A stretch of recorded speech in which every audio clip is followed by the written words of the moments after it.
নমস্কার ভক্তরা, জয় শ্রীকৃষ্ণ, রাধে রাধে। ভক্তরা, এই বছরের প্রথম এবং সবচেয়ে বড় চন্দ্রগ্রহণ ৩ মার্চ ২০২৬ মঙ্গলবার অনুষ্ঠিত হচ্ছে। বন্ধুরা, এই ছোট্ট জিনিসটি আপনার বালিশের নিচে রাখুন এবং এই দিনে ঘুমান। এই ছোট্ট জিনিসটি ৭ জন্মের দারিদ্র্য দূর করবে এবং আপনাকে জীবনে আর কখনো পিছনে ফিরে তাকাতে হবে না। হ্যাঁ, কারণ এবার চন্দ্রগ্রহণ হোলিকা দহনের দিনে আসছে, তাই এর সাথে এই চন্দ্রগ্রহণের শক্তি আরও বৃদ্ধি পাবে, কারণ হোলিকা দহনও একই রাতে ঘটবে। হ্যাঁ, দেখুন, এই ঘটনাটি কোনো সাধারণ ঘটনা হবে না। ৭২ বছর পর একটি খুব আশ্চর্যজনক কাকতালীয় ঘটনা ঘটছে এবং যে ব্যক্তি আমার বলা এই ছোট্ট সমাধানটি অনুসরণ করবে তার জীবনে কখনো কোনো কিছুর অভাব হবে না।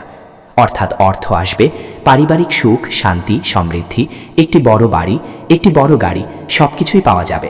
হ্যাঁ, কারণ বন্ধুরা, প্রথমেই তোমাদের একটা ছোট্ট কথা বলি।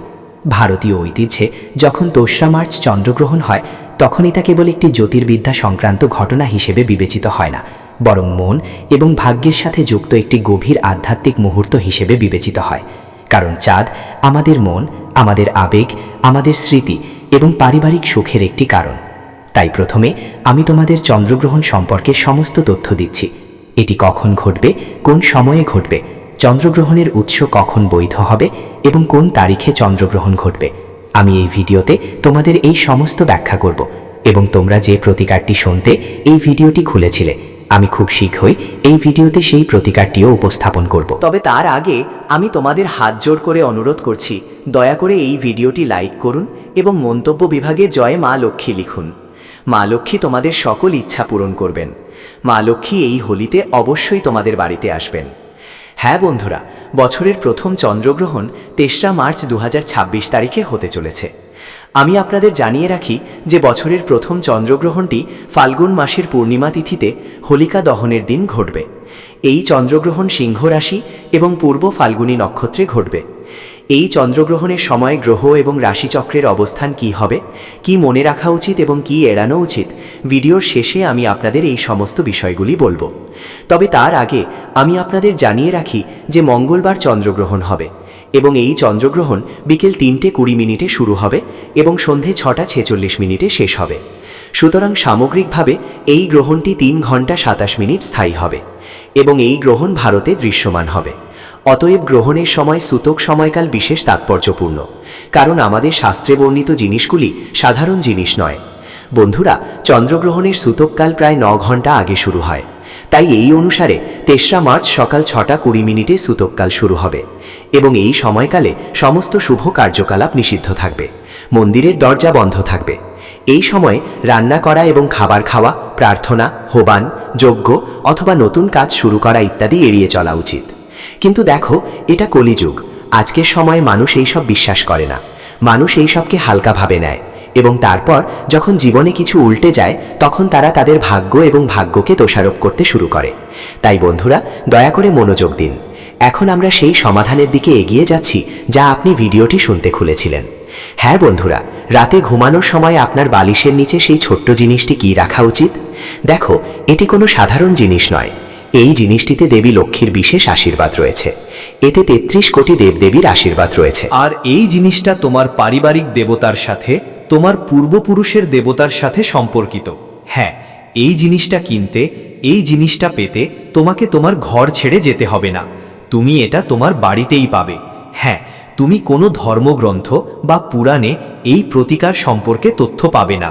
তোমার এটা জানা উচিত, কারণ এই প্রতিকার এতটাই গোপন যে প্রাচীনকালে মাত্র কয়েকজন ঋষি এবং জ্ঞানী ব্যক্তি এটি সম্পর্কে জানতেন। তবে তারা তাদের কয়েকজন শিষ্যের সাথেই এটি ভাগ করে নিয়েছিলেন। তাই যদি এই প্রতিকার তোমার কানে পৌঁছয়, যদি তুমি এই প্রতিকারটি শুনছ, তাহলে দেবী লক্ষ্মী নিজেই তোমাকে বেছে নিয়েছেন।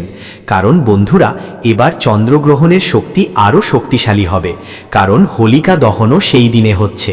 হ্যাঁ, এখন আমি তোমাদের বলবো প্রতিকারের সাথে সম্পর্কিত সতর্কতাগুলি শুনতে হবে, প্রতিকারের সাথে সম্পর্কিত নিয়মগুলিও জানতে হবে এবং প্রতিকারের সাথে সম্পর্কিত সংকল্প নিতে হবে। কারণ যে কোনো প্রতিকার, যে কোনো প্রার্থনা, যে কোনো আচার অনুষ্ঠান অথবা অন্য যে কোনো আচার অনুষ্ঠান যদি না তুমি এর সাথে সম্পর্কিত সংকল্প, নিয়ম এবং সতর্কতাগুলি না জানো, তাহলে তা বিপরীতমুখী হতে পারে। এর নেতিবাচক প্রভাব এখনই অনুভব করা যেতে পারে। তাই আমি তোমাদের বলছি, প্রতিকারটি শুনেই তোমার মেয়েকে পরিত্যাগ করো না, কারণ প্রতিকারটি শোনার পর এটি বাস্তবায়নের পর সবচেয়ে গুরুত্বপূর্ণ বিষয় হল নিয়ম, সতর্কতা এবং সংকল্প।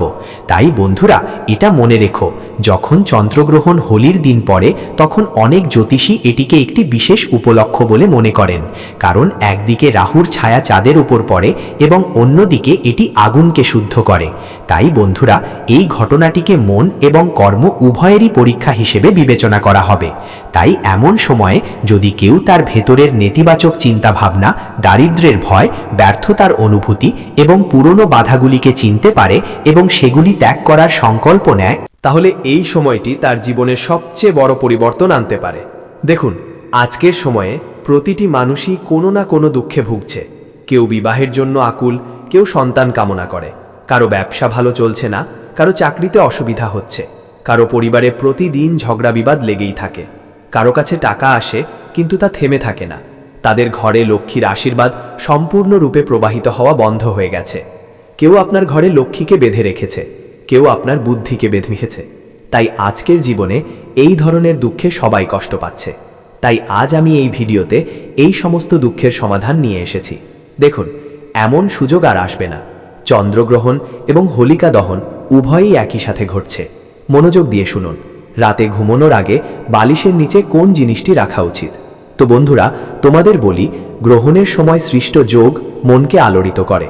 আর যদি পূর্ণিমা হয় তাহলে চাঁদের শক্তি তার সর্বোচ্চ স্তরে থাকে, কারণ পূর্ণিমার দিনটি দেবী লক্ষ্মীর সাথে একটি বিশেষ সংযোগ স্থাপন করে। হ্যাঁ, এবং সেই মুহূর্তে ছায়া পড়াকে একটি লক্ষণ হিসেবে বিবেচনা করা হয় যে যাই সংকল্প করা হোক না কেন, যাই ব্যবস্থা নেওয়া হোক না কেন, যাই মন্ত্র, যাই শব্দ উচ্চারিত হোক না কেন, তা সরাসরি মনের উপর প্রভাব ফেলবে। সেই কারণেই প্রাচীনকালে সাধকরা এই মুহূর্তটিকে আধ্যাত্মিক অনুশীলনের সময় বলে মনে করতেন।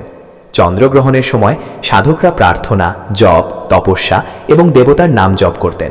তা বলতেন যে গ্রহণের সময় জমিজো নীরব থাকে, তাদের পিতামাতা এবং পূর্বপুরুষদের স্মরণ করে, জল দান করে এবং আগুনের সামনে কোনো খারাপ অভ্যাস ত্যাগ করার শপথ করে, তাহলে ধীরে ধীরে কিন্তু নিশ্চিতভাবেই তাদের জীবনে স্থিতিশীলতা আসবে।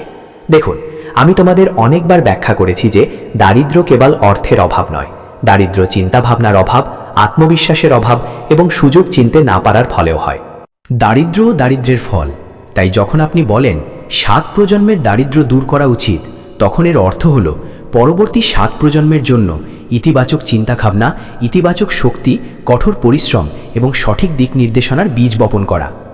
চন্দ্রগ্রহণের দিন ঘর পরিষ্কার রাখুন, অপ্রয়োজনীয় রাগ এড়িয়ে চলুন, মিথ্যা এবং তর্ক এড়িয়ে চলুন এবং নীরবে প্রার্থনা করুন যে কোনো মানসিক বোঝা দূর হোক।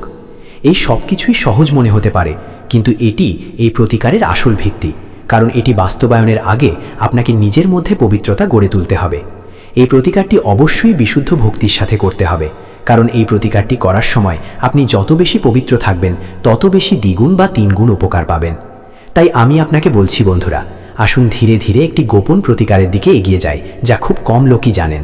তবে তার আগে একটি জিনিস বুঝতে হবে, যে কোনো প্রতিকার কেবল তখনই কাজ করে যখন এটি আপনার আচরণ এবং সংকল্পের সাথে থাকে, কারণ আমাদের শাস্ত্রে দৃঢ় সংকল্পকে অত্যন্ত গুরুত্বপূর্ণ বলে মনে করা হয়।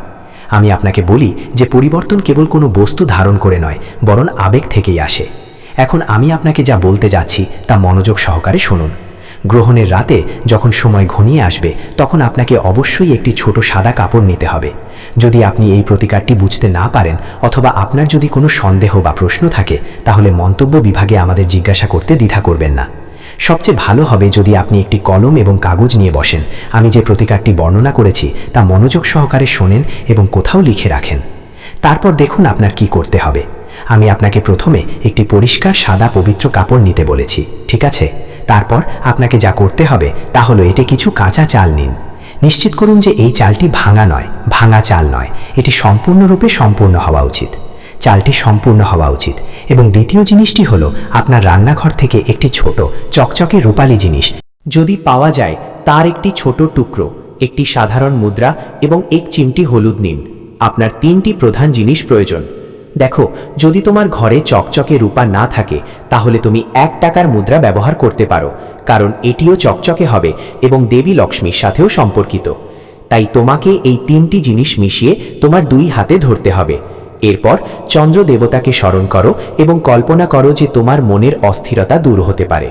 যখন তুমি এই 3টি জিনিস হাতে নিবে তখন তোমাকে চাঁদের দিকে মুখ করে তোমার 2 হাত উঁচু করতে হবে, যেন চাঁদকে কিছু উৎসর্গ করছো। ঠিক যেমন তুমি সূর্য দেবতাকে জল উৎসর্গ করো, ঠিক তেমনি তোমার হাত দুটোকে ধরে কল্পনা করো যে তুমি এই জিনিসগুলো চাঁদকে উৎসর্গ করছো। এখন সেগুলো তোমার 2 হাতে নিয়ে চাঁদকে স্মরণ করে কল্পনা করো যে তোমার মনের অস্থিরতা দূর হতে পারে। আমার ঘরে যেন খাবারের অভাব না হয়, আমার পূর্বপুরুষদের আশীর্বাদ থাকুক। এখন এই সমস্ত জিনিস তুমি শুরুতেই যে সাদা কাপড়টি বেছে নিয়েছিলে তাতে বেঁধে দাও। এটি কোনো ব্যয়বহুল এবং কঠিন জিনিস নয়, তবে এর গভীর অর্থ রয়েছে। দেখুন, ভাতকে খাদ্য এবং স্থিতিশীলতার প্রতীক হিসাবে বিবেচনা করা হয়। মানুষ প্রায়ই শিবলিঙ্গে ভাত উৎসর্গ করে সম্পদের আশায়। তাছাড়া প্রতিটি পূজা অসম্পূর্ণ বলে মনে করা হয়। এখন তোমাকে যা করতে হবে তা হলো সেই সাদা কাপড়ে ভাত বেঁধে রাখা, ঠিক আছে? এগুলো বেঁধে দেওয়ার পর আমি তোমাকে বলেছিলাম যে ভাত খাদ্য দূষণের প্রতীক, হলুদ শুভতা এবং পবিত্রতার প্রতীক। তাই হলুদ দেবী লক্ষ্মীকে তোমার বাড়িতে আকর্ষণ করবে, কারণ হলুদই একমাত্র বিশুদ্ধ এবং তাজা পদার্থ। এরপর আমি তোমাকে বলবো যে একটি ছোট ধাতুর টুকরোকে স্থায়ী সমৃদ্ধির প্রতীক হিসাবে বিবেচনা করা হয়। এর মানে হলো যে আমরা যদি আমাদের বাড়িতে দীর্ঘস্থায়ী সমৃদ্ধি এবং দেবী লক্ষ্মী স্থায়ী বাসস্থান নিশ্চিত করতে চাই তাহলে আমাদের অবশ্যই এতে একটি ধাতুর টুকরো রাখতে হবে। এখন এই বান্ডিলটি কিছুক্ষণ তোমার হৃদয়ের কাছে ধরে রাখো এবং তারপর তোমার বালিশে রেখে ঘুমাতে যাও। ঘুমানোর সময় তোমাকে অবশ্যই ইতিবাচক থাকতে হবে। দেখো, ঘুমানোর সময় মনে মনে বিশ্বাস করো যে ঠিক যেমন চাঁদের ছায়া দেখা দেয় এবং তারপর অদৃশ্য হয়ে যায়, তেমনি তোমার জীবনের বাধাগুলিও অদৃশ্য হয়ে যাবে। তারপর পরের দিন সকালে যখন তুমি স্নান করবে সেই বান্ডেলটি কিছুক্ষণের জন্য ঘরের মন্দিরে রাখো। যতক্ষণ পর্যন্ত সেই বালিশ তোমার বালিশের নিচে থাকবে ততক্ষণ পর্যন্ত এটি তোমার ঘরের নেতিবাচক শক্তি শোষণ করবে এবং এর দিক এবং অবস্থা পরিবর্তন করবে। তাই বন্ধুরা, আমি তোমাদের সবাইকে বলতে চাই যে সকালে স্নানের পর তোমরা সেই কাপড়টি নিয়ে তোমাদের বাড়ির মন্দিরে রাখো, অথবা যদি কাছাকাছি কোনো মন্দির থাকে তাহলে সেখানেও রাখতে পারো। তারপর এটিকে সম্মানের সাথে প্রবাহিত জলে অথবা গাছের গোড়ায় রাখো। যদি তুমি এটি প্রবাহিত জলে ভাসাও তাহলে তা তোমার জন্য আরও ভালো হবে। তারপর আরও একটি জিনিস যোগ করো, হোলিকার সামনে একটি শুকনো নারকেলের বাতি অথবা একটি ছোট মেয়েকে উৎসর্গ করো। কারণ যখন আমরা মা হোলিকে একটি নারকেল উৎসর্গ করি তখন আমরা তাকে আমাদের জীবনের প্রতিটি দুঃখ, প্রতিটি ব্যথা, প্রতিটি কষ্টের কথা বলি এবং বলি, হে মা হোলিকা, আমার জীবনে কোনো ঝামেলা আসতে দিও না। এখন আমি তোমাদের বলছি বন্ধুরা, যখন তোমরা হোলিকার কাছে যাও তখন তোমাদের একটি খারাপ অভ্যাস ত্যাগ করার জন্য মানসিক সংকল্প করো। ভাবো, আমার সবচেয়ে খারাপ অভ্যাস কোনটি? হ্যাঁ, দেখো, একটি খারাপ অভ্যাস অথবা একটি সুন্দর জিনিস আগুনে উৎসর্গ করো। এটাই আসল রহস্য। তোমার মন কোথায়? যখন তুমি এই আচারটি ভক্তি, সরলতা এবং ইতিবাচক সংকল্পের সাথে করো বন্ধুরা, তখন ধীরে ধীরে সমৃদ্ধির পথ খুলে যাবে। তুমি জীবনে নতুন সুযোগ দেখতে পাবে এবং যখন তুমি এই আচারটি ইতিবাচক সংকল্পের সাথে করো তখন তুমি ভেতরে হালকা ভাব অনুভব করবে। একজন ব্যক্তির সিদ্ধান্ত নেওয়ার ক্ষমতা বৃদ্ধি পায়। তারা ঈশ্বরের ওপর আস্থা রাখতে শুরু করে। ঈশ্বর সেই ব্যক্তির কথা শোনেন এবং তাদের এগিয়ে যেতে সাহায্য করেন। আমি তোমাকে বলতে চাই যে এই আচারটি হঠাৎ করে অলৌকিক ঘটনার মতো সম্পদের বর্ষণ করে না। মনে রাখবেন যে আপনি যদি ভাবছেন আমি এই আচারটি চেষ্টা করেছি, আমি এখন কোটিপতি হব, আমি কেবল টাকা চাই, তাহলে এই ভুল ধারণা নিয়ে এই আচারটি চেষ্টা করবেন না। হ্যাঁ, অবশ্যই, কারণ আমি তোমাকে বলতে চাই যে এই প্রতিকারটি তোমার মনকে স্থিতিশীল করে এবং যখন মন স্থিতিশীল হয় তখন সঠিক দিকে পদক্ষেপ নেওয়ার মতো অনুভূতি হয়। এই পদক্ষেপগুলি পরিবারের অবস্থা, দিক এবং অবস্থা পরিবর্তন করে। তাই চন্দ্রগ্রহণ এবং হোলিকা দহনের এই বিশেষ অনুষ্ঠানে ভয় পাওয়ার দরকার নেই, বরং জাগ্রত করার দরকার আছে। তোমার ভেতরের ছায়াকে চিন, আগুনের কাছে আত্মসমর্পণ করো এবং বিশুদ্ধ হৃদয়ে নতুন সংকল্প করো। তাই এটি সবচেয়ে বড় এবং গোপন প্রতিকার, যা খুব কম লোকই জানে বা বোঝে, কিন্তু যারা বোঝে তাদের জীবন ধীরে ধীরে উজ্জ্বল হয়ে ওঠে। দেখুন, এই প্রতিকারটি তাদের জন্য বিশেষভাবে বিশেষ হবে যারা নিজের ইচ্ছায় প্রেমের বিয়ে করতে চান। যদি তুমি নিজের ইচ্ছায় বিয়ে করতে চাও, তাহলে এটি প্রেমের বিয়ের সম্ভাবনাও তৈরি করে। এই প্রতিকারটি লিখে রাখো। টাকা, টাকা, খোঁচা, এই সব জিনিস আসতে আসতেই থাকবে, এগুলো কখনোই স্থায়ী হবে না।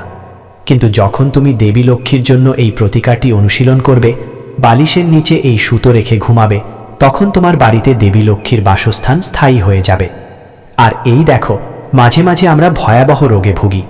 আমরা লক্ষ লক্ষ কোটি টাকা ব্যয় করি ভয়াবহ রোগের জন্য।